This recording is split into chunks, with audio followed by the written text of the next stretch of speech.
जल्दी दौड़ के आवो ले धर जा सब ले जाकर भिखारी अब बैठा गुप्ता जी ऑर्गेनिक पटांग दो सब ले जाके तुम्हें फूल देला है जे सुख विदेशिया में भिखारी ठाकुर जी यस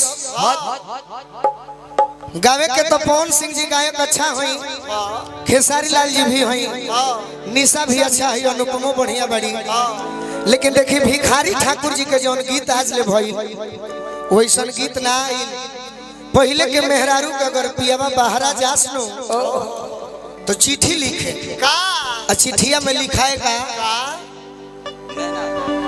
आरे की गवना करवला पिया हो। ऐसे गवना ना होई गोलू भाई। हाउ हो लोग यहाँ ते वो लोग हम बोला ले हाँ घरे बैठवला अरे अपने तो गइला राजा हो। जय हो जय हो। एकरा के हटाइए देना छोड़ियो। अरे जीवन में गोड़वे नु लेटाई पाउडरवा से गोड़वे नु लेटाई चाहे तहिया लेटाई पाउडरवा से तो बढ़िया मोबिलवा लग राजा महाराज जी बड़ी सुंदर बात कहले बनी कि कपड़ा में दाग लग जाई तो छूट जाई और जीवन में दाग लग जाई तो सरफों से ना छूटी।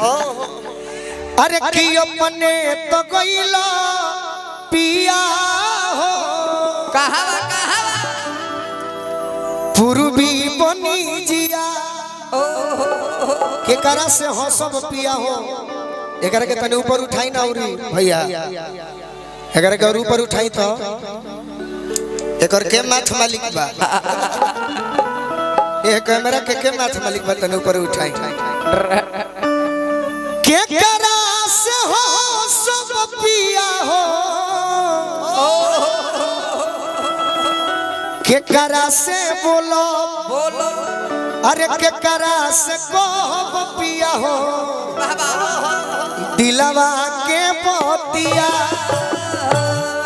पति देव के चिट्ठी पहुंचल बा 1 महीना बाद हाँ जी आ चिट्ठी पढ़त रहे तो कहत रहे कि हमार मेहरारू तो चिंता में बिया तो वो बात कहले बड़े कि नदी से हंसी हो धनी हो हाँ जी गोतिनी से बोली हो बोली आ देवारा से कही हो धनी हो दिलवा के बतिया बत्ती एहले पर आज से 6 साल पहले हम गीत गौले रही। हम ताली बजावे के ना कहो अरुरा सब सुनले बनी तरुरा सबके हाथ रुकबे ना करी ए शत्रुघ्न चाचा ए चाचा अर किया मावा लोगो वाला पिया हो बहुआ रे लोगो वाला बहुआ लगवला तो कहे ना लोगो वाला पिया हो जय मां अरे कहे ना लोगो वाला पिया हो मियां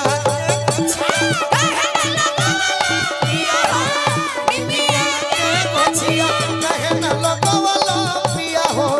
निमिया के गोछिया अम्मा लोगो वाला पिया हो बहुआ लोगो वाला बहुआ लगवला तो कहे ना लोगो वाला पिया हो जय मां अरे कहे ना लोगो वाला पिया हो मिया के गोछिया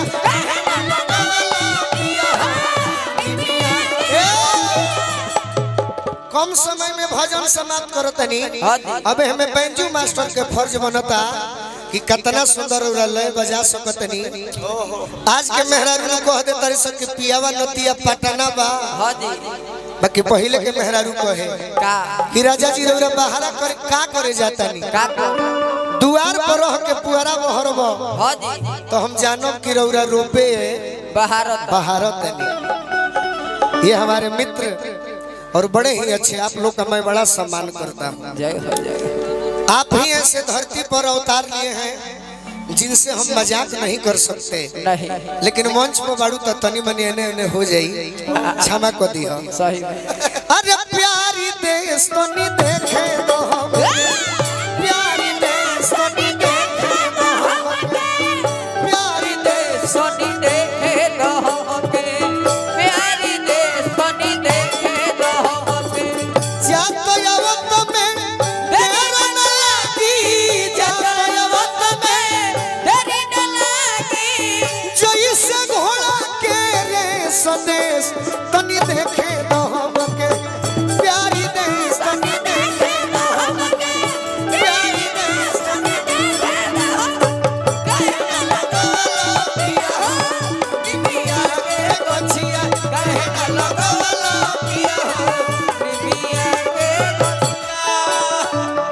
निमिये हो घरवा माई के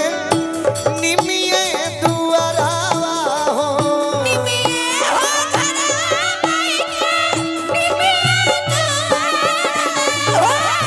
भावे नाही को बहु इनका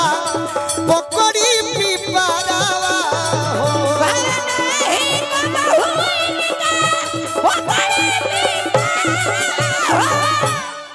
अनार लगवला अरे राजा हो जय हो जय हो ओढ़ौल लगवला तो कहे न लगवला पिया हो अरे कहे न लगवला पिया हो दुनिया के कुछिया पिया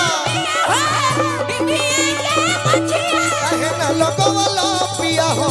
दुनिया के कुछिया कहे न लगवला पिया हो दुनिया के कुछिया कहे न लगवला पिया हो अटकिया के बचिया हो क्या आप